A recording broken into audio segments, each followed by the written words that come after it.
অনেক সময় মনে হয় যে আমি আত্মহত্যা করব। হ্যাঁ, আমার মনে হচ্ছে যে আমি আর বেঁচে থেকে লাভ নাই। আমরা 5 4 3 2 1 হ্যাঁ, এই একটা মেথডে আমরা গ্রাউন্ডিং টেকনিকটা ইউজ করতে পারি। পরীক্ষা রিলেটেড আর কানেক্টেড থাকেন না, যে সৃষ্টিকর্তার সাথে, আল্লাহর সাথে আপনার কথাবার্তাটা চলতে থাকুক। আপনি আপনার নামাজে, আপনার প্রার্থনায় আপনি আপনার কাঙ্ক্ষিত রেজাল্ট যেন আসে সেই দোয়াটা করবেন। আশঙ্কা তৈরি করে যে আমি পারছি না, আমি কখনোই ঠিক মতো হচ্ছে না, কন্টিনিউয়াস আমি যে শুনতেছি, আমি সারা দিন শুনি যে তুই তো আজকে 12 ঘন্টা পড়তে পারলি না। পরিবারের অনেক বেশি চাপ যে ছেলে ডাক্তার হবে, মেয়ে ডাক্তার হবে, যে আর সে প্রেশার নিতে পারে না, সে অজ্ঞান হয়ে পড়ে যাচ্ছে, বা শেয়ার করতে যদি অস্বস্তি ফিল করে, তাহলে আসলে আমি বাচ্চা থেকে বেস্ট আউটপুটটা পাবো না। ডাক্তারই হতে হবে, ডাক্তার না হলে জীবনের কোনো মূল্য নাই। আসসালামু আলাইকুম প্রিয় শিক্ষার্থীরা, সামনেই করা নাড়ছে মেডিকেল অ্যাডমিশন টেস্ট 2025। এই পরীক্ষা নিয়ে তোমাদের যেন চিন্তার কোনো শেষই হচ্ছে না। তোমাদেরকে এই দুশ্চিন্তা থেকে দূর করতে আমরা নিয়ে এসেছি special session on stress management before medical admission test. আজকের এই স্পেশাল পডকাস্টে আমাদের সাথে উপস্থিত আছেন মনোরোগ বিশেষজ্ঞ ডাক্তার মোস্তাকিম ফারুকী স্যার। তিনি উচ্চতর ডিগ্রি সাইকিয়াট্রিতে এমডি অর্জন করেছেন বাংলাদেশ মেডিকেল ইউনিভার্সিটি থেকে। স্যার বর্তমানে কর্মরত আছেন সহকারী অধ্যাপক হিসেবে ইবনে সিনা মেডিকেল কলেজ এবং হাসপাতালে। আসসালামু আলাইকুম স্যার, কেমন আছেন? ওয়ালাইকুম আসসালাম। স্যার, আজকে আমাদের এই প্রোগ্রামে উপস্থিত হয়ে আপনার কেমন লাগছে? ধন্যবাদ, আমি বেশ আনন্দিত এবং কিছুটা এক্সাইটেডও। কারণ রেটিনা থেকে যখন আমার সাথে যোগাযোগ করা হলো যে এই বিষয়ে কথা বলতে হবে, তো প্রথমেই আমার যেটা মনে পড়েছে, আমি এককালে রেটিনার স্টুডেন্ট ছিলাম, আমি এককালে রেটিনায় টিচার হিসাবে পড়িয়েছি। সুতরাং রেটিনা কাইন্ড অফ আমার নিজস্ব একটা জায়গা, তো সেখানে ডাকে সাড়া না দিয়ে তো আসলে কোনো উপায় নেই। এবং আমি খুব আনন্দিত হয়েই আজকে যথেষ্ট ব্যস্ততার মাঝখানেও সময় বের করে আজকে এখানে এসেছি। ভালোই লাগছে, ধন্যবাদ। জি স্যার, আপনাকে অসংখ্য ধন্যবাদ যে অনেক ব্যস্ততার মাঝেও আপনি আমাদেরকে একটু সময় করে দিয়েছেন। জি স্যার, আমাদের এই যে পরীক্ষার্থীরা যে পরীক্ষা দিবে, সাধারণত প্রতিযোগিতামূলক পরীক্ষায় তো একটু চাপ থাকেই, কিন্তু এই চাপটা কি হচ্ছে অন্যান্য যে কোনো প্রতিযোগিতামূলক পরীক্ষার তুলনায় একটু বেশি, একটু তীব্র আপনার কাছে মনে হয় কিনা? এটা একটা সুন্দর প্রশ্ন। আসলে অবশ্যই যে কোনো প্রতিযোগিতামূলক পরীক্ষাতেই একটা চাপের বিষয় থাকে, কিন্তু মেডিকেল অ্যাডমিশন টেস্ট এই পরীক্ষাটার সাথে আরও অনেক ধরনের অ্যাসোসিয়েটেড ফ্যাক্টর এসে যোগ হয়। যেমন একটা তো হচ্ছে পরীক্ষা ভীতি বা পরীক্ষার চাপ, এর পাশাপাশি সামাজিক এবং পারিবারিক একটা প্রত্যাশার চাপ যোগ হয়। যারা এই শেষ সময়ে এসে অনেক বেশি অ্যাংজাইটিতে ভুগছে, তারা গড়পড়তা বেশ ভালো মানের স্টুডেন্ট, সবসময় তারা ভালো স্টুডেন্ট হিসেবেই পারফর্ম করে এসেছে। স্বাভাবিকভাবেই তাদের কাছে তাদের পরিবারের অনেক বেশি চাপ, যে ছেলে ডাক্তার হবে, মেয়ে ডাক্তার হবে, আশেপাশের আন্টি, আশেপাশের চাচারা এবং আত্মীয় স্বজনরা সবাই একটা অপেক্ষা করছে যে এই রেজাল্টটা কী হবে সেটা জানার জন্য। এটা একটা বাড়তি চাপ যোগ করে। এছাড়া আমরা যদি চিন্তা করি, এখানে কাজ করে অনিশ্চয়তার ভয়। তার মানে চান্স হবে কি হবে না এটা নিয়ে অনেক বেশি উদ্বিগ্ন থাকে। মানে এটা এমন একটা জায়গা বা স্টেজ জীবনের, যে এই পরীক্ষাটার সফলতার মাধ্যমে বাকি জীবন আমার কি পরিচয় হবে সেটা ঠিক হয়ে যাবে। তো এইখানে এসে এই অনিশ্চয়তাটা যখন জেকে বসে মনের মধ্যে, তখন একটা আলাদা ভয় কাজ করে। এর বাইরে আমরা যদি চিন্তা করি, আত্মমূল্যায়নের একটা ভয় কাজ করে। মানে আমি সারা জীবন যাই পারফর্ম করে আসি, আমি হয়তো টপার, আমি হয়তো স্কুলে ফার্স্ট বয় ছিলাম, ফার্স্ট গার্ল ছিলাম, অথবা প্রথম দিকের স্টুডেন্ট, কিন্তু অথবা আমি এসএসসি এইচএসসিতে A+ পেয়েছি, গোল্ডেন A+ পেয়েছি, কিন্তু এই সব আত্মমূল্যায়ন দেখা যাবে যে এই পরীক্ষাটায় এসে যদি আমি চান্স না পাই, ভালো একটা রেজাল্ট না করি, তাহলে মনে হবে আমি আসলে এতদিনের এই অর্জনগুলো সব বৃথা হয়ে যাচ্ছে। এরকম একটা চাপ কাজ করে। এর বাইরে আমরা যদি চিন্তা করি, সহপাঠীদের সাথে তুলনা হয়, অর্থাৎ মানে আমি চান্স পেলাম কিনা, বা এর চেয়ে বেশি ভয় কাজ করে অনেক সময় যে আমি না পেলেও অন্য আরেকজন তো পেয়ে যাচ্ছে, আমার খুব ভালো বন্ধু, আমার খুব বেস্ট ফ্রেন্ড দেখা যাচ্ছে যে চান্স পেয়ে যাবে। তো এইটা আবার অনেকে নিতে পারে না, যে তাহলে আমার কি হবে, আমার অবস্থানটা কি হবে সমাজে, সবাই আমাকে কিভাবে মূল্যায়ন করবে। মানে এই ওভারঅল একটা মানে সাইকোসোশ্যাল স্ট্রেসর হিসাবে এটা কাজ করছে। এই জন্য অন্যান্য পরীক্ষার চেয়ে মেডিকেল অ্যাডমিশন টেস্ট বা অন্যান্য যে ভর্তি পরীক্ষাগুলো আছে, সেখানে আরও বেশ কিছু নতুন চাপ এসে যোগ হয়। তো ওভারঅল এটাকে আমরা এইভাবেই তাহলে মানে দেখতে পাচ্ছি আসলে। স্যার, এই যে উদ্বেগ ও দুশ্চিন্তা মোকাবেলার কৌশল কেমন হতে পারে? যেমন আমরা বলতে পারি পড়তে বসলে মনোযোগ আসে না, বা একটু বিরক্ত লাগে, ঘুম আসে না, বা হঠাৎ হৃদস্পন্দন বেড়ে যায়। এই জিনিসগুলো কি আমাদের স্বাভাবিক উদ্বেগ, নাকি এর পিছনে কোনো মানসিক কারণ থাকতে পারে? ভালো একটা প্রশ্ন করেছেন আপনি। এই প্রশ্নের উত্তর দেওয়ার আগে আমি একটু কথা বলতে চাই স্ট্রেসের ধরন নিয়ে। তাহলে উত্তরটা মানে বুঝতে সুবিধা হবে যে কোন স্ট্রেসটাকে আমি আসলে ফেস করব আর কোনটাকে আমি নিতে চাচ্ছি না। সাধারণত 3 ধরনের স্ট্রেস আমাদের উপরে কাজ করে। একটা হচ্ছে ভালো স্ট্রেস বা গুড স্ট্রেস, এটাকে ইউ স্ট্রেস বলে। এরপরে হচ্ছে ডিস্ট্রেস, যেটা নেতিবাচক একটা জিনিস। আর আরও একটু নেতিবাচক বিষয় হচ্ছে ক্রনিক স্ট্রেস। ইউ স্ট্রেসটা হচ্ছে যেটা আমাকে একটা কোনো কিছু অর্জন করার জন্য মোটিভেটেড করবে। মানে সহজ কথায় যদি বলতে চাই, এটা হচ্ছে আমার একটা গোল অর্জনের জন্য যে মোটিভেশন হিসেবে কাজ করবে। আমি রেগুলার পড়াশোনা করব, আমি একটা নির্দিষ্ট টাইমের মধ্যে আমার সিলেবাস শেষ করব, এই বিষয়গুলা আমাকে যে তাড়া দিবে বা এটার জন্য আমি যেটা চেষ্টা থাকবে সেটাকে আমরা ইউ স্ট্রেস বলতে পারি। আর ডিস্ট্রেস হচ্ছে যখন এটা মেল অ্যাডাপটিভ হয়ে যায়, মানে এই স্ট্রেসটা যখন আমি আর নিতে পারি না, ব্যর্থতার ভয়, আমার পড়াশোনার যে বোঝা সেটা যদি আমাকে আমার উপর চেপে বসে, এর বাইরে অতিরিক্ত চাপ যদি আমি মানে হ্যান্ডেল করতে হয় আমাকে, এবং এর ফলে একটা ডিস্ট্রেস যদি তৈরি হয়, সেটাকে মানে ডিস্ট্রেস বলতে অসুবিধা যদি তৈরি হয় সেটাকে আমরা ডিস্ট্রেস বলতে চাই।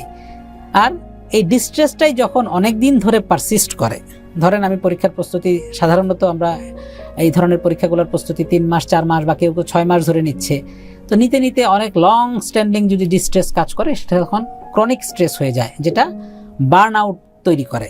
মানে একটা নিস্তেজ বা শিথিল একটা অবস্থা তৈরি হয়, মনে হয় যে আমি আর কোনো কিছুই পারছি না। একটা যে মিনিমাম উদ্যম থাকে বা একটা চালিকা শক্তি থাকে সেটাও আসলে আর তখন কাজ করে না। তাহলে স্ট্রেস, সব স্ট্রেসই খারাপ না, কিছু পরিমাণ স্ট্রেস থাকা উচিত এবং সেটা না থাকলে আমার রেজাল্ট ভালো হবে না। আবার খারাপ স্ট্রেসটাকে আমাদেরকে মোকাবেলা করতে জানতে হবে। বুদ্ধিমানের কাজ হচ্ছে অথবা সফল পরীক্ষার্থী তারাই যারা ডিস্ট্রেস এবং ক্রনিক স্ট্রেসকে নিয়ন্ত্রণ করে এটাকে ইউ স্ট্রেসে কনভার্ট করতে পারে এবং ওভারঅল একটা ভালো রেজাল্ট নিয়ে আসতে পারে। তো এখন আমরা কিভাবে স্ট্রেস ম্যানেজ করব বা মোকাবেলা করব? শুরুতেই আমরা কিছু ছোট ছোট বিষয় যদি ঠিক করে ফেলতে পারি প্রস্তুতির সময় থেকেই, তাহলে সাধারণত দেখা যায় বেশ ভালো একটা রেজাল্ট পাওয়া যায়। যেমন ধরেন একটা রুটিন যদি আমি তৈরি করতে পারি, যে আমি আমার টোটাল পড়াশোনাটাকে একটু ওভারঅল ধারণা নিয়ে ভাগ ভাগ করে ফেলা, যে কবের মধ্যে কোন অংশটুকু আমি শেষ করব এবং দিনের কোন সময় পড়ব, কোন সময় রেস্ট নিব, কোন সময় একটু আমার রিক্রিয়েশনের মানে সময় বের করে নিতে হবে, এই বিষয়গুলো যদি আমরা একটু ভাগ করে নিতে পারি, এটা রুটিন লাইফ, তাহলে দেখা যায় যে খুব বেশি ডিস্ট্রেস তৈরি হয় না। এর বাইরে আমরা মাইন্ডফুলনেস প্র্যাকটিস করতে পারি, অথবা রিল্যাক্সেশনের জন্য যখন খুব বেশি অস্থির লাগে, দম বন্ধ মনে হয়, যে মনে হচ্ছে আর হচ্ছে না, টায়ার্ড লাগতেছে, তখন আমরা রিল্যাক্সেশন টেকনিক হিসাবে আমরা ব্রিদিং এক্সারসাইজ করতে পারি, আমরা মাইন্ডফুলনেস প্র্যাকটিস করতে পারি। এছাড়া আমরা যদি চিন্তা করি, আমরা নেগেটিভ যে চিন্তাগুলো আমাদের মধ্যে আসে, যে আমি হয়তো পারবো না, আমি হয়তো ফেল করব, আমি কোনো কিছুতেই হয়তো চান্স হবে না আমার, এই ধরনের নেগেটিভ চিন্তাগুলো যখন আসবে তখন এগুলাকে আমার প্রিভিয়াস অ্যাকশন দিয়ে চ্যালেঞ্জ করতে হবে, যে না আমি তো আসলে এর আগেও পেরে আসছি, যে পরীক্ষাটা যে সময় আমরা দিচ্ছি আমাদের জন্য সেটাই কিন্তু বড় পরীক্ষা। ক্লাস 2তে পড়ে যে বাচ্চাটা ফার্স্ট টার্ম পরীক্ষা দিচ্ছে অথবা ক্লাস টেস্ট দিচ্ছে, অথবা তার জন্য কিন্তু সেটাই একটা বড় পরীক্ষা। তো সেই সময়ের স্ট্রেস কিন্তু সে ওভারকাম করে আসছে। এসএসসি পরীক্ষাতে গোল্ডেন এ প্লাস পেয়ে আসছি আমি, এইচএসসিতে আমি যখন পরীক্ষার হলে যাচ্ছিলাম একই ধরনের স্ট্রেস আমাকে কষ্ট দিচ্ছিল। তো সেই জিনিসগুলো যদি আমি ওভারকাম করে আসতে পারি, এইটাও আমি পারবো। এই যে নেগেটিভ চিন্তাটাকে পজিটিভ দিয়ে আমরা চ্যালেঞ্জ করতেছি, এইটা আমাদেরকে হেল্প করবে। এর বাইরে আমরা যদি চিন্তা করি, একটু সোশ্যালাইজ থাকা, একটু মানে একদম এক ঘরে না হয়ে যাওয়া, একদম একা একা সময় কাটানো, এটা বা পড়াশোনার অনেক বেশি গুরুত্ব দিতে গিয়ে টোটাল যদি আমি আমার আশেপাশের সমাজ থেকে আমার সকল ধরনের রিলেশন কাট আপ করে ফেলি, তাহলে এটা আরেকটা অন্যরকম দমবন্ধ অবস্থা তৈরি করতে পারে। তো সোশ্যালাইজেশনের গুরুত্ব এখানে আছে, তবে সেটা লিমিটেড। অনেক বেশি সোশ্যালাইজেশন হতে গেলে আবার প্রিপারেশনের ঝামেলা হবে। তো ওভারঅল এই জিনিসগুলা দিয়ে আমি মনে করি যে স্ট্রেসটাকে আসলে ম্যানেজেবল অবস্থায় রাখা যায়, বা ওই যে ইউ স্ট্রেসে কন্ট্রোল করা যায়। ডিস্ট্রেস বা ক্রনিক স্ট্রেসের দিকে আর হয়তো যাবে না যদি আমরা এইভাবে একটু কন্টিনিউ করতে পারি। জি স্যার, আসলে অনেক সুন্দর করে বলেছেন স্যার। আমরা তো আসলে এভাবে কখনো ভেবেও দেখিনি। তো এটা আমার বিশ্বাস যে আমাদের স্টুডেন্টরা তাদের জন্য বুঝতে সহজ হবে যে আসলে কোথায় তাদের গ্যাপটা হচ্ছে। তো তারপরেও স্যার অনেক স্টুডেন্ট আমাদেরকে এভাবে অভিযোগ করে, বিশেষ করে তারা হচ্ছে মনোযোগ ধরে রাখতে পারতেছে না, অনেক পড়তেছে কিন্তু পড়া মনে থাকতেছে না বা পড়ায় ফোকাস তারা করতে পারতেছে না। এই যে এটার পিছনে মানসিক সমস্যা কি হতে পারে, বা এটা থেকে আসলে উত্তরণের উপায় কি স্যার? আচ্ছা, এটা আসলে মনোযোগ ধরে রাখা এবং মনে রাখা, এই দুইটা জিনিসই অ্যাংজাইটির কারণে ব্যাহত হয়।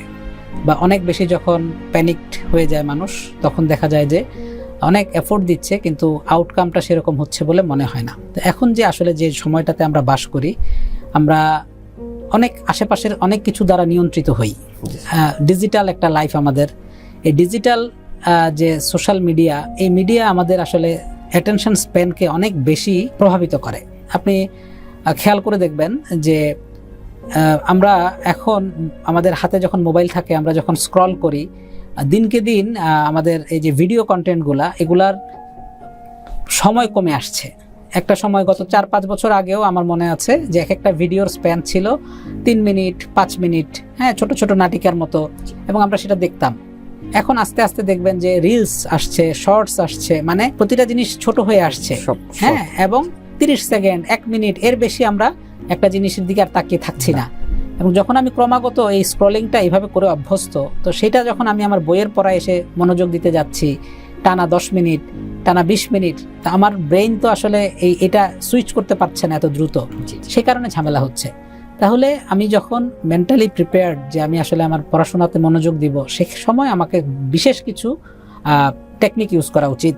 যেমন 1 নাম্বার হচ্ছে ডিজিটাল ডিটক্স। আমি যদি বলি যে খুব ভালো হয়, জানি না সম্ভব কিনা আদৌ এখন যে অবস্থা আমাদের, যে আমরা যদি আমাদের স্মার্টফোনগুলোকে সুইচ অফ করে ফেলতে পারি, অথবা এমন একটা অবস্থায় যেতে পারি অন্তত অ্যাটলিস্ট যখন পড়তে বসছি তখন যেন আমাদের সামনে স্মার্টফোনটা না থাকে। কারণ ক্রমাগত নোটিফিকেশান, ক্রমাগত টুংটাং যে শব্দগুলো হয়, সেগুলো আমাদের মনোযোগকে নষ্ট করে। তো স্মার্টফোন ইউজের ক্ষেত্রে তাহলে আমাদেরকে সতর্ক হতে হবে, এটা 1 নাম্বার। তারপরে পড়া, যেহেতু আমাদের মনোযোগ কম, সেহেতু আমাদের স্পেশাল টেকনিক ইউজ করে তাহলে আমরা মনোযোগ বাড়ানোর চেষ্টা করি। সেটা হতে পারে, একটা খুব প্রচলিত টেকনিক আছে, পোমোডারো টেকনিক বলে এটাকে, হ্যাঁ, যে এটা অনেকটা এরকম যে আমি একটানা 1 ঘন্টা পড়লে আসলে আমার জন্য বসে থাকা কঠিন। আমি আমার জন্য একটা নির্দিষ্ট টাইম সেট করব যে আমি 20 মিনিট বা 25 মিনিট করে পড়বো একটানা। এই সময় আমি উঠবো না, আমি এই সময় কোনো কিছুর দিকে তাকাবো না, আমি একদম খুব ভালো মনোযোগ দিয়ে 25 মিনিট পড়বো, এরপরে 5 মিনিটের একটা ব্রেক নিব। এমনও হতে পারে যে এই 5 মিনিটের ব্রেকে আমার যদি খুব ইমার্জেন্সি হয়, আমি হয়তো মোবাইলটা নিয়ে 1-2টা মেসেজ যদি আসে সেটা রিপ্লাই দিলাম, জরুরি ফোন করা লাগে সেটা করলাম। আদারওয়াইজ এই 25 মিনিটের ব্রেকে আমি আর অন্য কোনো দিকে মনোযোগ দিব না। তো এইভাবে আপনি যখন সময়টাকে ভাগ করে করে পড়বেন, তখন দেখবেন যে আগের চেয়ে ভালো পড়া হচ্ছে। খুব ইম্পর্টেন্ট, আমরা যেটা মিস করে যাই বা মনে করি যে অনেক বেশি পড়ার জন্য আমরা রাত জাগি, যে কোনো সময় আমরা নষ্ট করব না, হ্যাঁ, ডেইলি 18 ঘন্টা, অনেকে আছে 19 ঘন্টা 20 ঘন্টা পর্যন্ত পড়তে চেষ্টা করে, ফজরের নামাজ পড়ে তারপরে ফজর পড়ে ঘুমাচ্ছে। তো এই যে এটা একটা একদিকে চিন্তা যে আমি অনেক বেশি সময় ধরে পড়ছি, কিন্তু আমি যা পড়ছি এটা তো আমার ভিতরে নিতে হবে, আমার মেমোরিতে তো এটা স্টোর হইতে হবে। আমার মাথা তো মেশিন না, হ্যাঁ, মানুষের মস্তিষ্ক সুপার ন্যাচারাল একটা জিনিস, অনেক ক্ষমতা, কিন্তু তারপরেও তো তার লিমিটেশন আছে। তো সো ডেইলি, এবং আল্লাহ তো মানুষকে বানিয়েছেন একটা প্রোগ্রামিং করেই, যে সে সকালবেলা উঠবে, কাজ করবে, রাতে গিয়ে নির্দিষ্ট সময় ঘুমাবে, আদারওয়াইজ সে সঠিকভাবে পারফর্ম করতে পারবে না। এই পড়াশোনাটার টোটাল জার্নিটাতে আমি যদি আমার রাতের ঘুমের যে টাইমটা, এটাকে যদি ফিক্স করে ফেলতে পারি যে মিনিমাম 6 থেকে 7 ঘন্টা সময় আমি ঘুমাবই, এরপরে যা পড়া হয়, আপনি রাতের এই 2 ঘন্টা বেশি পরে যে আউটপুট পাবেন, আপনি একদম মিলিয়ে দেখবেন, আপনি রেগুলার যদি 6-7 ঘন্টা ঘুমান, এই 2 ঘন্টা কম পড়েন, সেটা আপনাকে বেটার আউটকাম দিবে। কারণ আপনি অন্য সময় যে পড়াটা পড়ছেন, সেটা আপনি তখন পরে ভালোভাবে রিট্রাইভ করতে পারবেন। তাহলে ঘুমটা খুব রেগুলার হওয়া জরুরি। এর বাইরে শারীরিক অ্যাক্টিভিটি, আমরা পড়তে পড়তে পড়তে পড়তে এমন অনেক সময় হয় যে আমরা রুম থেকে বের হই না, চেয়ারে বসে থাকি, অথবা বাইরে হাঁটতে যাই না। তো সেগুলা আসলে ক্ষতিকর। কিছুটা শারীরিক অ্যাক্টিভিটি আপনি যদি রেগুলার একটু হাঁটেন, রেগুলার একটু যদি এক্সারসাইজ, ফ্রি হ্যান্ড এক্সারসাইজ, আমরা ছোটবেলায় স্কুলে যে পিটিগুলা করতাম, হ্যাঁ, যে ডানে বামে হাত পা নাড়ায়, নিচু হয়ে, কোমর ধরে, এই মিনিমাম এইটুকু যদি করি, তাহলে আমাদের একটা গুড হরমোন রিলিজ হয়, যেটা এই স্ট্রেসকে কমায়, হ্যাঁ, এন্ডোরফিন বলে এটাকে, যেটা খুব ভালো কাজ করে। সো এই শারীরিক কিছুটা ব্যায়াম আমাদেরকে ভালোভাবে হেল্প করবে, বা চলাফেরা করা।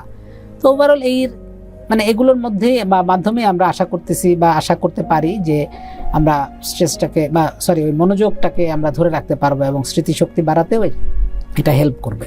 তো এই যে যতটুকু আলোচনা হলো বা যে পয়েন্টগুলো উল্লেখ করলাম, এইটুকুতেই আমার কাছে মনে হয় যে এটা যদি আমরা এই শেষ সময়টুকুতে অন্তত মানতে পারি, এটা আমাদের মনোযোগ বৃদ্ধি বলেন অথবা স্মৃতিশক্তির জন্য সহায়ক হবে। স্যার আমরা তো স্যার অনেক ব্যাকডেটেড জেনারেশন, তারপরেও স্যার যেটা হয়েছিল যে আমার অ্যাডমিশনের সময় আমি মোবাইল আলমারিতে তালা চাবি মেরে তারপরে পড়াশোনা করেছিলাম, বাট এখনকার প্রেক্ষাপটে দেখা যাচ্ছে মোবাইল ছাড়া আমাদের জন্য চলা খুব কঠিন। কারণ আমাদের স্টুডেন্টরা এলএমএস থেকে শুরু করে কিউএনএ সার্ভিস থেকে শুরু করে ইভেন তারা হচ্ছে আসলে যেভাবেই হোক তারা হচ্ছে ডিভাইস ওরিয়েন্টেড।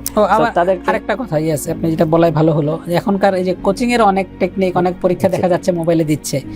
সো সম্পূর্ণভাবে মোবাইল হয়তো রাখা সম্ভব হবে না, অন্তত যে সময়টায় আমি পড়া নিচ্ছি বা পড়ছি ওই সময়টা তাহলে মোবাইল যদি আমি দূরে রাখি তাহলে এটা হেল্পফুল হবে। জি স্যার, শুধু ছাত্রছাত্রীরা না, একই সাথে অভিভাবকরাও কিন্তু একই চাপে আছেন। তো কিভাবে আসলে অভিভাবকরা আসলে আমাদেরকে এই সময় স্টুডেন্টদের কাছে সহায়ক হিসেবে আসলে তারা হয়ে উঠতে পারেন, তো এই বিষয়ে আপনার পরামর্শ থাকলে আমাদেরকে একটু দেন। হ্যাঁ, সুন্দর প্রশ্ন এবং একদম সঠিক একটা অবস্থায় আপনি উল্লেখ করলেন। এবং দেখা যায় যে অনেক সময় যে স্টুডেন্টদের চেয়ে গার্জিয়ানদের চাপ অনেক বেশি হয়ে যায় অনেক ক্ষেত্রে। হ্যাঁ, তো এইটা আসলে ম্যানেজ করা জরুরি, কারণ এইটা পরোক্ষভাবে ছাত্রছাত্রীর উপরেও চাপ তৈরি করছে। তো সেক্ষেত্রে এক নাম্বার বিষয় হচ্ছে গার্জিয়ানদের জন্য আমার অনুরোধ হবে এবং পরামর্শ হবে, ওনারা যেন বাসায় একটা সহায়ক এবং শান্ত পরিবেশ দেওয়ার চেষ্টা করবেন। মানে এটা যেন স্টুডেন্টদের জন্য হেল্পফুল হয়।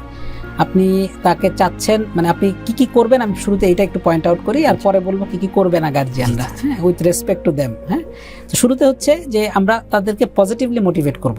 আমরা বলবো যে তোমরা বেস্ট এফোর্টটা দাও, রেজাল্ট যাই হোক তুমি যদি তোমার বেস্ট এফোর্টটা দাও, দ্যাটস এনাফ ফর আস। হ্যাঁ, এই কথাটা যদি আমরা বাচ্চাদের মনে, মানে শিক্ষার্থীদের মনে প্রবেশ করিয়ে দিতে পারি, সেটা তাদেরকে মানসিকভাবে অনেক বেশি বুস্ট আপ করবে। এর বাইরে আমরা তাদের কথা শুনবো। গুড লিসেনার হওয়াটা অনেক বেশি ইম্পর্টেন্ট। যে আমার বাচ্চাটা যে পরীক্ষা দিচ্ছে বা আমার বাচ্চাটা যে প্রিপারেশন নিচ্ছে, আমি হয়তো অনেক বেশি তাকে প্রেশার দিচ্ছি সরাসরি, অথবা সরাসরি না হলেও ল্যাটারালি হয়তো প্রেশার তৈরি হচ্ছে। তো ওর কি কথা, ওর কি সমস্যা আছে, সেটা যদি ও বলার সুযোগ না পায়, সেটা যদি ও আমার সাথে শেয়ার না করে বা শেয়ার করতে যদি অস্বস্তি ফিল করে, তাহলে আসলে আমি বাচ্চা থেকে বেস্ট আউটপুটটা পাবো না। সুতরাং ভালো শ্রোতা হওয়া খুব জরুরি। তারপরে আরেকটা বিষয় যে আমরা তাদের জন্য একটা স্বাস্থ্যকর লাইফস্টাইল এনশিওর করব। আমাদের বাচ্চা পরীক্ষা দিবে, ওর পড়াশোনার পরিবেশটা, যে রুমে পড়ে পড়ার জায়গাটা যেন সুন্দর হয়, আরামদায়ক হয়, এবং খাওয়া দাওয়া বলেন অথবা অন্য আদার্স যে সাপোর্টগুলো আমাদের দেওয়া দরকার সেটা যেন হেলদি হয়, সেটা আমরা এনশিওর করার চেষ্টা করব। আর কিছু জিনিস আছে করা যাবে না, এটা খুব গুরুত্বপূর্ণ। একটা হচ্ছে, এক নাম্বার বিষয় হচ্ছে অন্যের সাথে তুলনা করা যাবে না। এটা আমরা এটা ইচ্ছা করে করি না। হ্যাঁ, এটা চলে আসে, হয়তো আমাদের সাথে অনেক বেশি হয়েছে, আমাদের বাবারা, আমাদের চাচারা, আমাদের মা খালারা হয়তো এটা অনেক বেশি করেছেন, ওনারা ওনাদের সময় থেকে করে আসছেন বা শুনে আসছেন। আমরাও এটা প্র্যাকটিসটা আমাদের বাচ্চাদের সাথে করি, যে তোকে কি দেই নাই বা তোর কোন জিনিসটার আমি অভাব রেখেছি, তুই কেন পারবি না, ও পারছে, তোকেও পারতে হবে। হ্যাঁ, আমার অফিসের অমুকের বস অথবা বসের ছেলে, হ্যাঁ, ও যদি পারে, তুই না পারলে আমি কিভাবে মুখ দেখাবো, এই যে একটা প্রেশার আমরা তৈরি করি, এটা ওদের জন্য একটা টর্চার। হ্যাঁ, এবং এটা অবশ্যই পজিটিভ কোনো ইম্প্যাক্ট ফেলবে না। সে যে স্ট্রেসড হয়, সে যে আরো বেশি মানে প্যানিক হয়ে যাচ্ছে এটার জন্য, এটার ফলে তার আউটকামটা খারাপ হবে। তাহলে অন্যের সাথে তুলনা করা যাবে না। এরপর আমরা যদি চিন্তা করি, আরেকটা বিষয় এখানে খুব ভালোভাবে কাজ করে, যে অতিরিক্ত নিয়ন্ত্রণ। মানে ও কিভাবে পড়বে সেটা আমি ঠিক করে দিচ্ছি, কারণ আমার মাইন্ডে সেট হয়ে আছে যে ডেইলি 12 ঘন্টা না পড়ে আসলে ভালো পড়া হয় না। আমি তাকে 12 ঘন্টা পড়ানোর জন্য দেখা যাচ্ছে সকালবেলা অ্যালার্ম দিয়ে রাখছি, আমি তার ঘুমানোর সময় ঘুম থেকে উঠাচ্ছি ডাক দিয়ে, আমি সে কখন পড়তে বসবে, কোন সাবজেক্ট পড়তে বসবে, টোটাল জিনিসটা আমি হয়তো কন্ট্রোল করার চেষ্টা করছি। আমার ইন্টেনশন ভালো, এটা নিয়ে কোনো সন্দেহ নাই, কিন্তু এটাও বাচ্চাকে আসলে অস্থির করে এবং বাচ্চার মনে একটা ফেলিওরের একটা আশঙ্কা তৈরি করে, যে আমি পারছি না, আমি কখনোই ঠিক মতো হচ্ছে না, কন্টিনিউয়াস আমি যে শুনতেছি, আমি সারাদিন শুনি যে তুই তো আজকে 12 ঘন্টা পড়তে পারলি না বা তোর তো এখনো পড়া বাকি আছে, এটা একটা নেগেটিভ ইম্প্যাক্ট ফেলে।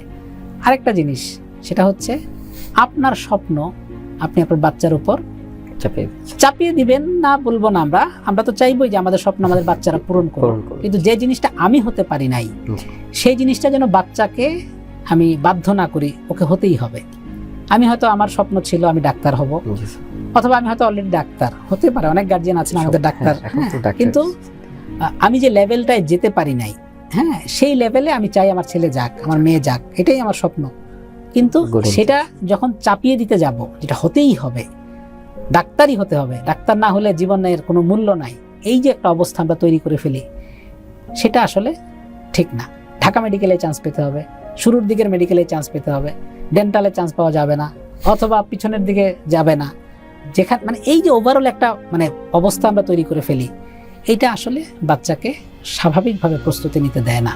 সে যখন পড়তে বসে তার মনে হয় আমাকে তো ঢাকা মেডিকেলে চান্স পেতে হবে, কিন্তু এটা তার জন্য নেগেটিভ একটা ইম্প্যাক্ট ফেলে, এক্সট্রা প্রেশার তৈরি করে। তো উইথ রেসপেক্ট টু দেম, গার্জিয়ানদের কাছে আমরা বলতে চাই যে আপনাদের ইন্টেনশন নিয়ে আমাদের কোনো প্রশ্ন নাই এবং প্রশ্ন করার সাহস আমরা দেখাচ্ছি না, কিন্তু যে সিস্টেমটা বা যে প্র্যাকটিসটা আমরা মাঝে মধ্যে করে ফেলি, সেটাই আসলে বাচ্চার উপকারের চেয়ে ক্ষতি হয়ে যায়। চেষ্টা করবো আমরা যেন ওভারঅল একটা শান্ত পরিবেশ এবং একটা আইডিয়াল পরিবেশ আমরা তাদেরকে প্রোভাইড করতে পারি। অতিরিক্ত নিয়ন্ত্রণ থেকে বের হয়ে আসতে হবে। নিয়ন্ত্রণ থাকবে, কিন্তু অতিরিক্ত যেন না হয়। জি স্যার, আপনি মনে হয় জানেন যে এবার আমাদের মেডিকেল অ্যাডমিশন টেস্টের যে ডিউরেশন, আগে তো ছিল 60 মিনিট, এবার সেখান থেকে বাড়িয়ে 75 মিনিট করা হয়েছে। তো এটা কি স্টুডেন্টের উপরে আলাদা করে কোনো মানসিকভাবে তারা কি একটু রিল্যাক্স হতে পারবে কিনা, আপনার কাছে কি মনে হয়? হ্যাঁ, মানে এটা একটা ভালো প্রশ্ন, কারণ আমিও শুনেছি যে অনেক দিন পরে মেডিকেল অ্যাডমিশন টেস্টের সময় বেড়েছে। তো সময় বাড়া যে কোনো প্রতিযোগিতামূলক পরীক্ষার জন্যই ভালো, কারণ আগের চেয়ে বেশি সময় নিয়ে শিক্ষার্থীরা চিন্তা ভাবনা করে প্রশ্নের উত্তর দিতে পারবে। আগে যেমন একটা প্যানিক একটা অবস্থা তৈরি হইতো যে আমাকে এই মিনিটের মধ্যে এতটা প্রশ্নের উত্তর দিতে হবে, সেটার একটু সময় বাড়লো। 33 সেকেন্ডের মধ্যে একটা করে কোশ্চেন অ্যানসার করতে হতো। ডেফিনেটলি এটা কিছুটা সময় বেড়েছে এবং এটা তার জন্য সহায়ক হবে। তবে আরেকটা বিষয় আমি একটু মানে নোটিশ করতে চাই, যেটা মাথায় রাখা উচিত, যে আগে থেকে যদি, যেহেতু আমরা জানি যে এবার সময় বেড়েছে, এটার জন্য যদি আমি শুরুর দিকে রিল্যাক্সড অবস্থায় পরীক্ষা দেওয়া শুরু করি, তখন গিয়ে দেখা যাবে যে শেষের দিকে আবার সময় ঘাটতি হয়ে যেতে পারে। তো সুতরাং আশা করি ইতিমধ্যেই মক টেস্টে বা যে পরীক্ষাগুলো অলরেডি ওরা দিচ্ছে আমাদের কাছে এসে রেটিনাতে, তো সেখানে ওরা এই সময়টা অলরেডি এভাবেই প্র্যাকটিস করেছে। আমরা ওদেরকে 10 মিনিট করে সময় কম দিচ্ছি। ও আচ্ছা, ঠিক আছে, অসুবিধা নাই, এটা ওদেরকে হেল্প করবে। কিন্তু ওরা যেন মানে অতিরিক্ত রিল্যাক্স হয়ে গেলে সেটা আসলে ক্ষতির কারণ হবে। আবার সময় যেহেতু বেড়েছে, প্রশ্নের প্যাটার্নে কিছুটা আগের চেয়ে কাঠিন্য আসতে পারে, এটাও মাথায় রাখতে হবে। সো এটা আমার কাছে মনে হয় পজিটিভিটিটাই বেশি এতে। জি স্যার, এটা আসলে স্যার মানে স্টুডেন্টদের উপরে, কারণ আমাদের কিছুটা হচ্ছে সিলেবাসেও কিছুটা চেঞ্জ আসছে, তো আমার মনে হয় যে স্টুডেন্টদের জন্য এটা খুব বেশি ক্ষতিকর হবে না ইনশাআল্লাহ। না, ক্ষতিকর তো হবেই না, যদি একটা জিনিসই মাথায় রাখতে হবে, তারা যেন অতিরিক্ত আবার রিল্যাক্স না হয়ে যায় ইস্যুটাতে, তাহলে অসুবিধা হবে না। স্যার, এখন আমাদের কাছে অনেক গার্জিয়ানরা আসেন, তারা হচ্ছে বলে যে বাবা আমার ছেলে হচ্ছে সে ধর্মীয় আচার আচরণ বা এগুলো ঠিকমতো পালন করতেছে কিনা। আমরা তো বলি, কিন্তু তোমরাও যদি একটু বলো তাহলে স্টুডেন্টদের উপরে একটা আলাদাভাবে একটা হচ্ছে পজিটিভ একটা ইমেজ ক্রিয়েট করে। তো স্যার, আপনার কাছে কি মনে হয় যে ধর্মীয় আচার আচরণ বা সৃষ্টিকর্তার প্রতি ইবাদত বা প্রার্থনা, এইটা কি মানসিক চাপ কমাইতে একজন স্টুডেন্টকে হেল্প করতে পারে কিনা? ভালো একটা প্রশ্ন। আসলে মোটা দাগে আমরা তো সবাই চাই ধর্মীয় প্র্যাকটিসটা আমাদের মধ্যে চালু থাকুক, আমরা যে ধর্মেরই হই না কেন। এটা নিয়ে জোরাজুরি নাই, কিন্তু আমরা যদি সায়েন্টিফিক ব্যাখ্যায় যেতে চাই, তো সেক্ষেত্রে আসলে ধর্মীয় যে অনুশাসনগুলো আমাদের আছে সব ধর্মেই, যে প্র্যাকটিস, রিলিজিয়াস প্র্যাকটিসের যে বিষয়গুলো, এগুলো আসলে হেল্পফুল আমাদের জন্য। আমরা যদি সাইকোলজিক্যাল পার্সপেক্টিভ থেকে চিন্তা করি, আমাদের যখন আমরা অনেক পড়ছি কিন্তু একটা সময় গিয়ে মনে হচ্ছে যে আমাদের মানে আর কোনো কিছুই কি তাহলে হবে না, একটা ভয় কাজ করে। তো সেই জায়গায় আমাদের যদি সৃষ্টিকর্তার উপর ভরসা রাখতে পারি, এটা আমাদের একটা আশার জায়গা হতে পারে, যে ঠিক আছে আমি আমারটুকু করলাম, বাকিটুকু সৃষ্টিকর্তা আল্লাহ হেল্প করবে আমাদেরকে, বা আল্লাহ যেটা করবে সেটা ইনশাল্লাহ ভালোই হবে। এই চিন্তাটুকু একটা আলাদা মানসিক বুস্ট আপ করে। বা যখন আমার আর কোথাও যাওয়ার জায়গা থাকতেছে না, সেই জায়গাটায় আমার যাওয়ার জায়গা হচ্ছে এইটা। এবং মানে আমার যে ইমোশনাল, আমি যখন হতাশ হয়ে যাই, আমি যখন আমার প্রচণ্ড কান্না পাচ্ছে, আমার যখন প্রচণ্ড মনে হচ্ছে যে আমি আর পারবো না, এই বিশেষ দুর্বল মুহূর্তগুলোতেও আমি যদি আমার সৃষ্টিকর্তার সাথে একটু কানেক্ট হতে পারি, এটা আমাকে সাইকোলজিক্যালি অনেক বেশি রিলিফ দেবে। এই তো গেল ধরেন সাইকোলজিক্যাল দিক নিয়ে আমি বললাম। আর আমরা যদি ফিজিওলজিক্যাল এবং নিউরোলজিক্যাল অ্যাসপেক্টেও বলি, ধর্মীয় অনুশাসন প্র্যাকটিস আমাদেরকে আসলে হেল্পই করে। যেমন ধরেন আপনার যে গবেষণায় দেখা গেছে, আমরা যখন রিলিজিয়াসলি অ্যাক্টিভ থাকি, প্র্যাকটিস করি, আমাদের ব্রেইনের যে অংশগুলা ভয় দুশ্চিন্তা তৈরি করে, সেই অংশগুলা কিছুটা কম কাজ করে বা নিষ্ক্রিয় হয়, আর এর বদলে যা আমাদেরকে ফোকাস এবং মানসিক শক্তিটাকে বাড়ায়, প্রিফ্রন্টাল কর্টেক্স যে এরিয়া, সেটা অ্যাক্টিভ হয়ে যায়। এর বাইরে আমরা যখন রিলিজিয়াস প্র্যাকটিসে করি, ধরেন কাইন্ড অফ নামাজ অথবা মেডিটেশন, দেখা যায় যে এই ধর্মীয় প্র্যাকটিসটা আমাকে আমার যে স্ট্রেস হরমোন কর্টিসল এর মাত্রা কমাতে সাহায্য করে। আর এর বাইরে সারা জীবন শুনে আসছি যে নামাজে উঠা বসা হয়, ব্যায়াম হয়, ধর্মীয় যে প্র্যাকটিসগুলো, সেটাও যদি আমি চিন্তা করতে চাই যে হ্যাঁ হয়, আসলেই তো হয়, একটু রিল্যাক্স, একটু মুভমেন্ট হয়, প্রেসারের মধ্যে একটু নামাজ পড়ে একটু ব্রেক। তো ওভারঅল আসলে সৃষ্টিকর্তার সাথে কানেক্ট হতে পারলে আমার মানসিক রিলিফের একটা রাস্তা তৈরি হলো, গুড ওয়ে। আমি এটাকে উৎসাহই দিব এবং পরামর্শ দিব যে এটা হওয়াই উচিত। স্যার, অনেক সময় যেটা হয় যে পরীক্ষার সেন্টারে যাওয়ার সময় অনেকে প্যানিকড হয়ে যায় যে হোয়াট টু ডু, এরকম একটা সিচুয়েশন, এবং অনেকে হচ্ছে খাবার না খেয়েও পরীক্ষার হলে চলে যায়, এবং ওখানে যাওয়ার পরে দেখা যায় যে আর সে প্রেশার নিতে পারে না, সে অজ্ঞান হয়ে পড়ে যাচ্ছে। এরকম একটা মানে অকওয়ার্ড সিচুয়েশন পরীক্ষার দিন কম বেশি সব সেন্টারেই আমরা দেখতে পাই। এর বাহিরেও পরীক্ষা দিয়ে আসার পরেও যে কি হবে কি হচ্ছে, মানে একটা ভয় আতঙ্ক কাজ করে। তো এই সময়টা মানে পরীক্ষা দেওয়ার আগে বা পরীক্ষা দেওয়ার পরে রেজাল্টের পূর্ব মুহূর্ত, এই দুইটা সময়ের মধ্যে আসলে কিভাবে একজন স্টুডেন্ট নিজেকে আসলে শান্ত রাখতে পারে? আচ্ছা, আমরা পরীক্ষার হলে যাওয়ার আগে বিশেষভাবে কিছুটা রেডি হওয়ার বিষয় আছে। আমার কাছে মনে হয় যে আমি সারা বছর বা সারা যে সময়টায় আমি প্রিপারেশন নিলাম সেটা যেমনই হোক, পরীক্ষার আগের রাতে আমি যদি সারা রাত পড়ি, এটা আসলে এর চেয়ে ভয়ঙ্কর আর কিছু নাই, এর চেয়ে বোকার মতো আর কোনো কাজ নাই। আপনি যা 3 মাসে পরে শেষ করতে পারেন নাই, সেটাই পরীক্ষার আগের 3 ঘন্টা রাতের বেলা ঘুম নষ্ট করে পড়ে আসলে কোনো কিছু উদ্ধার হবে না। সেক্ষেত্রে পরীক্ষার আগের রাতটা একটা সুন্দর ঘুম হওয়া খুবই জরুরি এবং প্রপার মিল নেওয়া খুবই জরুরি। কারণ আমি যদি ঠিকমতো না খাই, আমার ব্রেনে গ্লুকোজ সাপ্লাই ঠিক মতো হবে না। ব্রেনে যদি গ্লুকোজ সাপ্লাই না হয় সময় মতো আমার সঠিক উত্তর মনে আসবে না, আমি অযথাই অস্থির হয়ে যাব, প্যানিকড হব, আমার হাইপোগ্লাইসেমিয়া হবে। সব কিছু মিলিয়ে একটা ডিজাস্টার হয় এবং আমরা দেখি যে পরীক্ষার হলে কেউ না কেউ হঠাৎ করে পড়ে গেছে, হ্যাঁ, হঠাৎ করে প্যানিকড হয়ে যাচ্ছে। সো আমার কাছে মনে হয়, আর এরপরেও যদি প্যানিক অ্যাটাক হয়েই যায় বা খুব অস্থির লাগতে থাকে, সেক্ষেত্রে কিছু টেকনিক আছে, আমরা সেগুলা ইউজ করতে পারি। যেমন আমরা এটাকে বলি মানে গ্রাউন্ডিং টেকনিক বলি, হ্যাঁ, যে যেটার মাধ্যমে প্যানিক অবস্থা থেকে তাৎক্ষণিক রিলিফ পাওয়া যায়। একটা সহজ মেথড এখানে শেয়ার করি আমার স্টুডেন্টদের জন্য বা শিক্ষার্থীদের জন্য। আমরা 5 4 3 2 1, হ্যাঁ, এই একটা মেথডে আমরা গ্রাউন্ডিং টেকনিকটা ইউজ করতে পারি। মানে আমি যখন খুব প্যানিকড, তখন আমি সাথে সাথে নিজেকে চিন্তা করব যে আমি এটা থেকে বের হয়ে আসব। কিভাবে বের হব? আমি একটু যে কোনো জায়গায় করা যায়, এটার পজিটিভ দিক। আপনি পরীক্ষার হলে বসে পরীক্ষা দিতেও আপনি মাঝখানে 1 মিনিট সময় নিয়ে কাজটা করতে পারবেন। যদি আপনি অনেক বেশি প্যানিকড হন, আপনি পরীক্ষার হলে যাচ্ছেন, গাড়িতে বসে আছেন, অস্থির লাগছে, আপনি তো সেই সময় করতে পারবেন। আপনি দাঁড়িয়ে আছেন, আপনি বসে আছেন, যে কোনো জায়গায় যে কোনো অবস্থায় এটা করা যায়। এটা করার সিস্টেমটা হচ্ছে, আবারও বলি, 5 4 3 2 1। শুরুটা হবে, আপনি যে জায়গাতে যে অবস্থায় আছেন সেখানে একটু রিল্যাক্সড হন, একটু লম্বা করে শ্বাস নেন, নাক দিয়ে লম্বা করে শ্বাস নিয়ে কিছুক্ষণ ধরে রেখে আস্তে করে মুখ দিয়ে লম্বা করে ছাড়বেন। তারপরে আপনি 5টা জিনিস দেখবেন। 5 মানে 5টা জিনিস দেখা।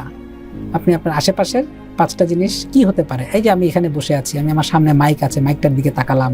আমার সামনে একটা মগ আছে, আমি মগের দিকে তাকালাম। আমি আপনার চোখে চশমা আছে, চশমার দিকে তাকালাম। আপনার টাইয়ের দিকে তাকালাম। আপনার কলারে পাশে একটা পিন আছে সুন্দর, সেটার দিকে তাকালাম। আমি এরকম 5টা জিনিস দেখব। এটা হচ্ছে 5 থিংস টু সি। তারপর হচ্ছে 4 হচ্ছে শোনা। আমি আমার কান দিয়ে আমি শুনবো 4টা জিনিস, চোখ বন্ধ করে আমি শোনার চেষ্টা করব। কি শুনতে পারি? তাৎক্ষণিকভাবে কি হবে? আমার কাছে তো গান বাজনা নাই যে আমি কি শুনবো। আপনি চোখ বন্ধ করেন, আপনি আপনার যে শ্বাস প্রশ্বাস নিচ্ছেন, আপনি সেটার শব্দ শুনেন। আপনার পাশে যে টুং করে শব্দ হচ্ছে, আপনার ঘড়িটা টিকটিক করে বাজতেছে, আপনার পাশ দিয়ে একটা লোক হেঁটে যাচ্ছে, এই ধরনের 5টা শব্দ আপনি আলাদাভাবে শুনবেন। 4টা শব্দ। তারপরে 3টা জিনিস আপনি কি করবেন? নাক দিয়ে স্মেল করবেন। কি কি আছে? আপনি আপনার বডি যে স্প্রেটা দিয়ে এসেছেন সেটার স্মেলটা নেওয়ার চেষ্টা করেন। আপনি পরীক্ষার হলে বসে আছেন, আপনার কলম যে আছে, কলমের কোনো স্মেল আছে কিনা সেটা নেওয়ার, কালির কোনো স্মেল আছে কিনা নেওয়ার চেষ্টা করেন। এভাবে 3টা স্মেল আপনি আপনার আশপাশ থেকে আলাদাভাবে নেওয়ার চেষ্টা করেন। আর কি হতে পারে? 2টা জিনিস কি করবেন আপনি? 2টা জিনিস আপনি টাচ করবেন। কি টাচ? আপনি আপনার কলমটাই টাচ করেন। কলমটা ধরতে কেমন, এটা কি আপনার কাঠের নাকি আপনার প্লাস্টিকের কলম, সেটা আপনি বুঝতে পারলেন। আপনি আপনার কাপড় টাচ করেন, কাপড়ের সুতার টেক্সচারটাকে আপনি ফিল করেন। এই যে আপনি আপনার আরেকটা জিনিস আছে, এটা বলেই শেষ করি। আরেকটা জিনিস, যে কোনো একটা ইমোশন নিয়ে ভাবেন। আপনি আপনার বাবার সাথে কোন ইমোশনে কানেক্টেড, আপনার মা আপনাকে কতটা ভালোবাসে, আপনি আপনার কোনো ফ্রেন্ড যদি থাকে, ফ্রেন্ডকে কিভাবে মিস করেন, এই ধরনের বিষয়গুলো ওই সময়টা একটু ভাববেন। এই যে 5টা জিনিস আমরা করলাম, এর মাধ্যমে যেটা হয়, আপনার যে পরীক্ষার ভীতিটা ছিল বা পরীক্ষা নিয়ে আপনি টেন্সড ছিলেন, সেই জায়গাটা থেকে আপনি কিন্তু মানে অন্য জায়গায় চলে আসলেন এবং তাৎক্ষণিকভাবে ওই প্যানিকনেসটা কমে যায়, কমে যেতে বাধ্য। জি স্যার, ঠিক আছে, মাইন্ডটাকে ডাইভার্ট করে ফেলে। এটা একটা মেথড, আরো এরকম অনেক মেথড আছে তাৎক্ষণিকভাবে করার মতো একটা সিস্টেম হচ্ছে এটা। তো এই রকম ওয়েতে আমরা আমাদের প্যানিক অ্যাটাকটাকে কমাতে পারি। যদি খুব অসুবিধা হয় সেক্ষেত্রে আমরা একটু আগে থেকে ডাক্তারের পরামর্শ নিয়ে ছোটখাটো কিছু মেডিকেশন আছে সেগুলোও ইউজ করতে পারি, ডাক্তারের পরামর্শ, নিজে নিজে না। এইভাবে আমার মনে হয় পরীক্ষার দিনের সময়টা আমরা ওভারকাম করে ফেলবো। তারপরে পরীক্ষা দিয়ে আসার পরে আরেকটা মানে অস্থির অবস্থা তৈরি হয়। যেটা হয় যে পরীক্ষার প্রশ্ন অনেক সহজ, এবার মনে হয় 100-তে 100, এবং যে খারাপ পরীক্ষা দিছে সেও এটাই বলে যে আমি তো 100-তে 100টা এত সহজ প্রশ্ন হয়েছে। অনেক সময় সহজ হয়, আবার অনেক সময় যেটা হয় যে বের হয়ে এসে মানে মিলানো যখন শুরু হয় আশেপাশ থেকে, দেখা যায় যে আমারটা আর মিলতেছে না, বাকি সবারটা মিলতেছে। দুইটা সিনারিও আমরা দেখতে পাই। তো সেক্ষেত্রে আমার প্রশ্ন হবে, মানে পরামর্শ হবে যে পরীক্ষা দিয়ে এসে পরীক্ষার প্রশ্ন নিয়ে আর কোনো চিন্তা করার আসলে দরকার নেই। এই চিন্তাটা আপনাকে কোনোভাবে তো হেল্প করবে না।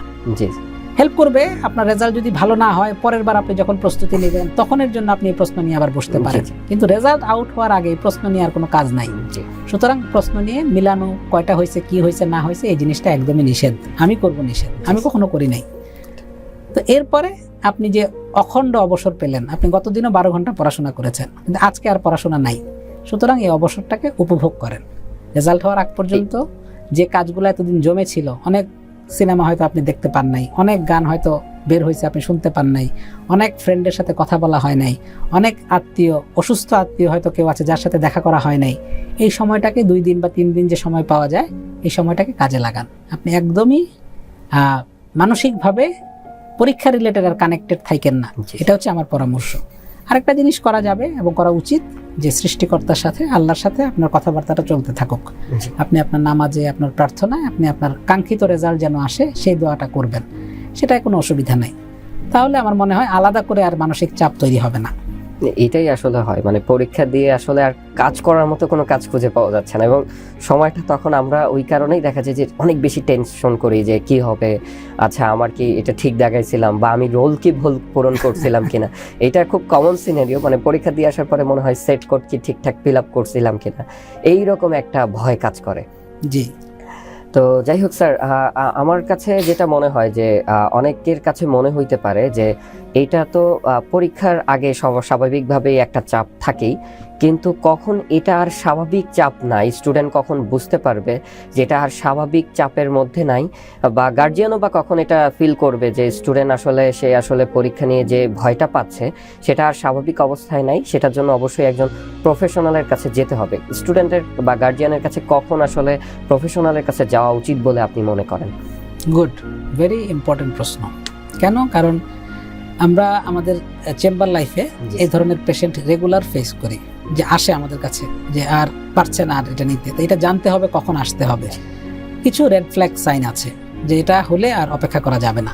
এমন যদি হয় যে আমার অনেক বেশি ইরিটেবল হয়ে গেছি, আমি কোনো কিছু আর সহ্য হচ্ছে না, স্বাভাবিক কথাবার্তা ফ্যামিলির, বাবার, মার, ছোট ভাই বোনের আমি নিতে পারছি না, অল্পেই আমি খুব বাজেভাবে রিয়েক্ট করছি, এরকম যদি হয়, এমন যদি হয় আমার ঘুম খুব কমে গেছে, কোনোভাবেই আমি ডেইলি 4 ঘন্টা 5 ঘন্টা ঘুমাতে পারছি না, চেষ্টা করেও হচ্ছে না, তারপরে খুব মন খারাপ থাকে, অল্পেই কান্না চলে আসতেছে, একটু পর পর আমি চোখ মুছতেছি। কান্না কোনো খারাপ জিনিস না, কান্না একটা ভালো ইমোশন, হ্যাঁ, এবং একটা good way to express inner feelings.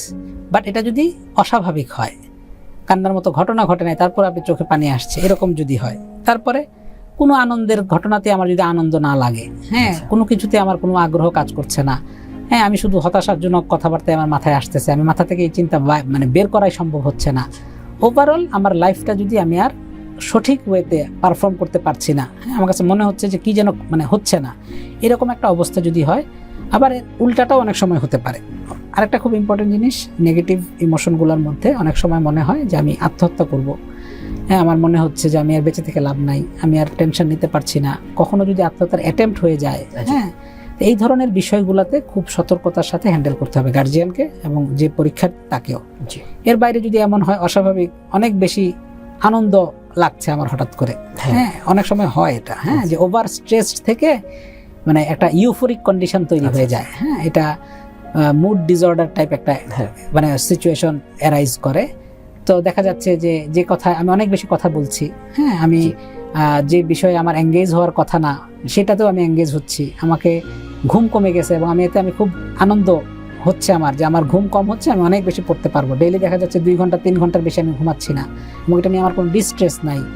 তারপরে আমি অনেক বেশি টাকা পয়সা খরচ করছি, অনেক বেশি ইমোশনাল হয়ে যাচ্ছি, মোট কথা, এবং এমন সব কথাবার্তা বলছি যেটা আসলে বাস্তব না। হ্যাঁ, এই ধরনের মোট কথা স্বাভাবিক এর বাইরে অস্বাভাবিক আচরণগুলো যখন প্রকাশ পাবে তখনই আসলে গার্জিয়ানের উচিত, এবং নিজে যদি বুঝতে পারি, অনেক সময় যার হয় সে নিজে বুঝতে পারে জি, না। স্যার। হ্যাঁ, এটা একটা খুব ইম্পর্টেন্ট জিনিস, এটা অবজার্ভ করতে হয়। সাবজেক্টিভ সেন্স মানে সাবজেক্টিভলি এটা বুঝতে পারে না অনেক সময়। তো সেক্ষেত্রে যারা আশেপাশের মানুষজন আছেন ওনারা এটা দেখে বুঝবেন যে এখন আসলে আমাদের কাছে নিয়ে আসতে হবে সাইকিয়াট্রিস্ট অথবা মনোরোগ বিশেষজ্ঞর কাছে, এবং নিয়ে আসলে আমাদের পরামর্শে আমাদের কিছু মেডিকেশন এটা আবার খুব দ্রুতই সহজ হয়। তো এরকম যদি অস্বাভাবিক অবস্থা 1 সপ্তাহ অথবা 2 সপ্তাহ ধরে পারসিস্ট করে সেক্ষেত্রে আর দেরি করা যাবে না। জি স্যার। স্যার, একটা ভালো পয়েন্ট বলেছিলেন, সেটা হচ্ছে সুইসাইডাল অ্যাটেম্প। আমরা লাস্ট দুই টার্ম যে মেডিকেল অ্যাডমিশন টেস্ট হয়েছে, বা এখনকার যে জেনারেশন, জেনজি জেনারেশন, এদের মধ্যে এই রকম সুইসাইডাল অ্যাটেম্প নেওয়ার ঘটনাগুলো কিন্তু একটু বেশি, মানে যেটা যে আগে যে কোনো সময় থেকে একটু বেশি। তো এইটার পিছনে আপনার কোনো পরামর্শ আছে কিনা যে গার্জিয়ানরা কিভাবে আরেকটু সতর্ক হইতে পারবে, বা কিভাবে আসলে তারা আমাদের যারা কোমলমতি বাচ্চারা আছে তাদেরকে কিভাবে আরেকটু মোটিভেট করা যায় পজিটিভ মোটিভেশন দিয়ে? আসলে আত্মহত্যা এর চেয়ে দুঃখজনক আসলে কোনো কিছু হতে পারে না, এবং এই অবশ্যই মেডিকেল অ্যাডমিশন টেস্ট অথবা যে কোনো প্রতিযোগিতামূলক পরীক্ষা জীবনের গুরুত্বপূর্ণ একটা জিনিস। এর সফলতা ব্যর্থতা খুবই গুরুত্বপূর্ণ, কোনো সন্দেহ নাই, কিন্তু জীবনের চেয়ে গুরুত্বপূর্ণ কিছু নাই। তো আমাকে আসলে এইটুকু সচেতন হতে হবে যে আমার জীবনের মূল্য কতটুকু, আমি আমার জন্য কতটুকু অপরিহার্য, আমার পরিবারের জন্য আমি কতটুকু অপরিহার্য, এটা যেমন আমাকে বুঝতে হবে, আমার পরিবারের গার্জিয়ানকেও বুঝতে হবে। সো এমন চাপ আমি তৈরি করব না যেটা আমার জীবন বের করে ফেলবে আমার থেকে। এটা আমার কাছে মনে হয় এইটুকুভাবে এইভাবে যদি আমরা চিন্তা করি তাহলেই এটা সম্ভব, ওভারকাম করা। আত্মহত্যার মতো চিন্তা মাথায় আসলেও সেটা সাথে সাথে ওভারকাম করে ফেলতে হবে, এবং এটা সম্ভব। আমাদের হেল্প নিতে হবে, মনের কথা, মনের দুঃখ, মনের হতাশা চেপে রাখা যাবে না। হ্যাঁ, গল্প করতে হবে, কথা বলতে হবে, তাহলে দেখা যাবে যে ওই অবস্থা পর্যন্ত আর এই বিষয় যাবে না। এটাই, আল্লাহ তো আসলে সবাইকে নিয়ে আল্লাহর প্ল্যান আছে, তার হয়তো আরো ভালো কোনো ফরম্যাটে যাওয়ার সুযোগ আছে। তো যাই হোক স্যার, আপনি আসলে অনেক ব্যস্ততার মাঝেও আমাদেরকে আপনার সময় দিয়েছেন, মূল্যবান সময় আমাদেরকে দিয়েছেন। আমাদের স্টুডেন্টরা এ থেকে অনেক বেশি উপকৃত হবে বলে আমরা বিশ্বাস করি।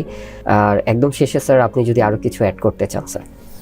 ধন্যবাদ। আমি রেটিনাকে বিশেষভাবে ধন্যবাদ জানাই। এটা আসলে খুবই সময় উপযোগী একটা প্রোগ্রাম হলো বলে মনে করি আমি। আশা করি স্টুডেন্টরা, গার্জিয়ানরা এখান থেকে পজিটিভ মেসেজগুলো নিতে পারবে। আমরা আমাদের মতো চেষ্টা করলাম। আমি শেষ করব একটা কথাই বলে, আসলে স্টুডেন্টদেরকে বুঝতে হবে আর একটা জিনিস, যে কোন জিনিসটার কন্ট্রোল আমার হাতে আছে। আমি আমার অতীতকে কন্ট্রোল করতে পারবো না, কারণ অতীত হয়ে গিয়েছে। আমি আমার ভবিষ্যৎকে কন্ট্রোল করতে পারবো না, কারণ ভবিষ্যৎ এখনো ঘটে নাই। সো ভবিষ্যতের বিষয় নিয়ে আমি যদি অনেক বেশি চিন্তা করি যে ভবিষ্যতে কি হবে, আমি কি চান্স পাবো না, যদি চান্স না পাই তাহলে তো আমার জীবনের কোনো মূল্য নাই, এই ভবিষ্যতের কন্ট্রোল তো আমার হাতে নাই। আমার হাতে কন্ট্রোল আছে বর্তমানের, প্রেজেন্ট টাইমটাতে। সো এভরি টাইম, যে সময়টা বর্তমান, এটার যদি বেস্ট ইউটিলাইজেশন আমরা করতে পারি, এই সময়টা যদি আমরা ভালো থাকি, বর্তমান সময়টাকে যদি ভালো থাকি, এই বর্তমানটাই যখন অতীত হবে, অতীতও ভালো হবে, এবং এই বর্তমান যখন ভবিষ্যৎ গড়বে, ভবিষ্যৎও ভালো হবে। তো ওভারঅল আমরা একটা সাকসেসফুল লাইফ আমাদের ইনশাল্লাহ হবে। সো এটাই শেষ না, এই জার্নি শেষ জার্নি না। সো অতিরিক্ত দুশ্চিন্তা, অতিরিক্ত স্ট্রেস আসলে পজিটিভ কোনো বার্তা বা পজিটিভ কোনো ঘটনা আসলে নিয়ে আসবে না। তো আমি আশা করব আমাদের আজকের এই আলোচনা থেকে পজিটিভ যে পয়েন্টগুলো আছে সেগুলো নিয়েই আমাদের স্টুডেন্টরা, আমাদের গার্জিয়ানরা একটা সুন্দর ভবিষ্যতের স্বপ্ন দেখতে পারবে। ধন্যবাদ। জি স্যার, অসংখ্য ধন্যবাদ। এতক্ষণ ধরে তোমরা স্যারের মনোমুগ্ধকর আলোচনা শুনলে। আশা করি এই আলোচনা তোমাদেরকে সামনের জীবনে অনেক বেশি সহযোগিতা করবে। দেখা হবে অন্য কোনো এক প্রোগ্রামে। ততক্ষণ পর্যন্ত বিদায়। ধন্যবাদ। আসসালামু আলাইকুম।